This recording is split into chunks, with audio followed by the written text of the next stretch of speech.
Hello mga kaulam! Abay inulit natin ang labong na may hipon at sayang naman mga kaulam, bihirang-bihira makatikim ng labong. Tapos ako nagprito ng mackerel, di ganyan magkapartner na magkapartner. Talagang kada hibla ng labong ay mahalaga sa atin at wala niyan tinda dito sa Dubai. Meron naman dito sa Dubai mga kaulam galing China, naka-vacuum siya sa plastic. Tapos meron din naman galing sa Pilipinas, nakabote. Kaso, pag inyo bagang binuksan, bigay ito'y mapanghi. Parang amoy ihi Bega, hindi ko maintindihan kung bakit ang labong dito na naka-preserve ay mapanghe. Ay ari naman galing sa Pilipinas na padala sa akin ni Nora ay napakasariwa. Walang kaamoy-amoy. Talaga namang mga kaulam daig pa ang bagong bunot sa kawayan. Kaya naman ninanamnam ko bawat kain, bawat kagat, bawat nguya, bawat lunok. Ay kailan uli makakatikim nito? Pag uwi na ulit sa Pilipinas, ay maigi kong meron, maigi kong tag-ulan, ay kung tag-araw. Ay siya, ako na nga pala may isa-shout out.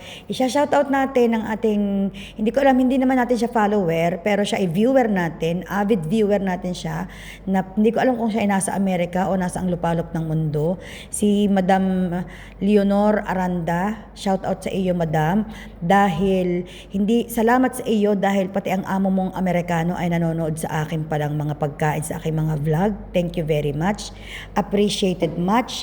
At tungkol naman doon sa iyong comment, sa iyong feedback na ang mga Pilipino ay walang table manner, walang manner kung kumain, nakataas ang paa, nakakamay, mual na mual daw. Yung ibig sabihin mga kaulam doon sa hindi nakakaintindi ng mual, ibig sabihin yung punong-puno ang bibig ng pagkain. Tapos hindi na daw masyadong manguya kasi nga punong-puno daw ang bibig, tapos wala daw tayong table manner. Karamihan daw sa mga vlogger o sa mga content creator na Pinoy na mukbang ay mga walang table manner.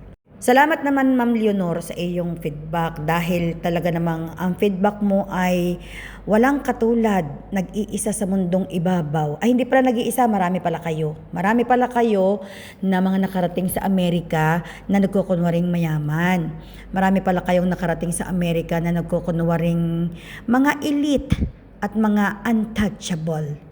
Sos, Ma'am Leonor, kung hindi ko pa alam nung araw, nung ikinasa Pilipinas din, palagay ko taga Batangas dahil kikilala ko Kung hindi ko pa alam, na ikaw naman ay mual na mual din nung araw, at ikaw ay hindi din halos magkaintindihan sa pagkakamay, ay yan huwag mo nang ipagkaila at huwag mo na yang itago. Nakarating ka lang sa bansang iba, pakiramdam mo yung ibang tao ay mababang uri na para sa iyo.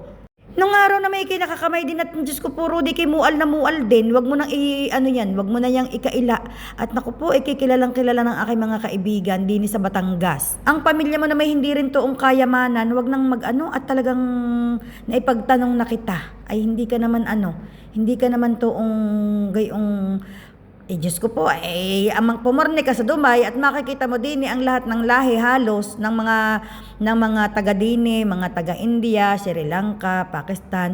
Lahat sila ay nagkakamay, ang mga Arab, lalo na pag ang pagkain ay biryani. Lahat dito ay talagang yun ay kultura nila at sarap na sarap silang kumain at malinis ang kanilang mga kamay. Dahil kamay laang nila ang napasok sa kanilang bibig. Ang kutsara, kung kani-kanino ng bibig yan napasok, ako'y huwag mong toong paandara ng gayaan at ako'y naku po, huwag mo akong palundagin sa patag at ako'y taga-tabing dagat, ha?